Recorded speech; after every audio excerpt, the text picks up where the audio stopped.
മദീനയിലെ മസ്ജിദു ജുമുഅയിലാണ് ലോകത്തെ ആദ്യത്തെ വെള്ളിയാഴ്ച പ്രാർത്ഥന നടന്നത്. എന്നാൽ മദീനയ്ക്ക് പുറത്ത് ആദ്യമായി ജുമുഅ നമസ്കാരം നടന്നത് കിഴക്കൻ പ്രവിശ്യയിലെ അൽ അഖ്സയിലാണ്.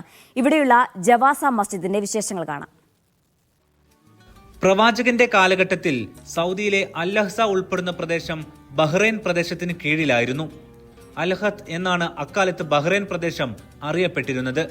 ആ പ്രദേശത്തെ ബനു അബ്ദു ഖൈസിന് കീഴിലെ ഗോത്രങ്ങളായിരുന്നു ഇന്നത്തെ അൽ അഖ്സ ഉൾപ്പെടുന്ന മേഖലയിലെ പ്രധാനപ്പെട്ട താമസക്കാർ. അവർ ഈ പള്ളി നിലനിന്നിരുന്ന ഭാഗത്താണ് ജീവിച്ചിരുന്നത്. ജാസി എന്ന വാക്കിൽ നിന്നാണ് ജവാസ എന്ന പേര് വന്നത്.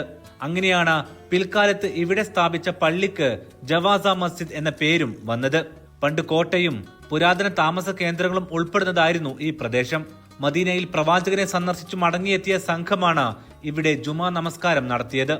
ഇന്ന് പൈതൃക പട്ടികയിൽ ഉൾപ്പെടുത്തിയ പ്രദേശം സംരക്ഷിച്ചിട്ടുണ്ട്. മീഡിയ 1 അൽ അഖ്സ.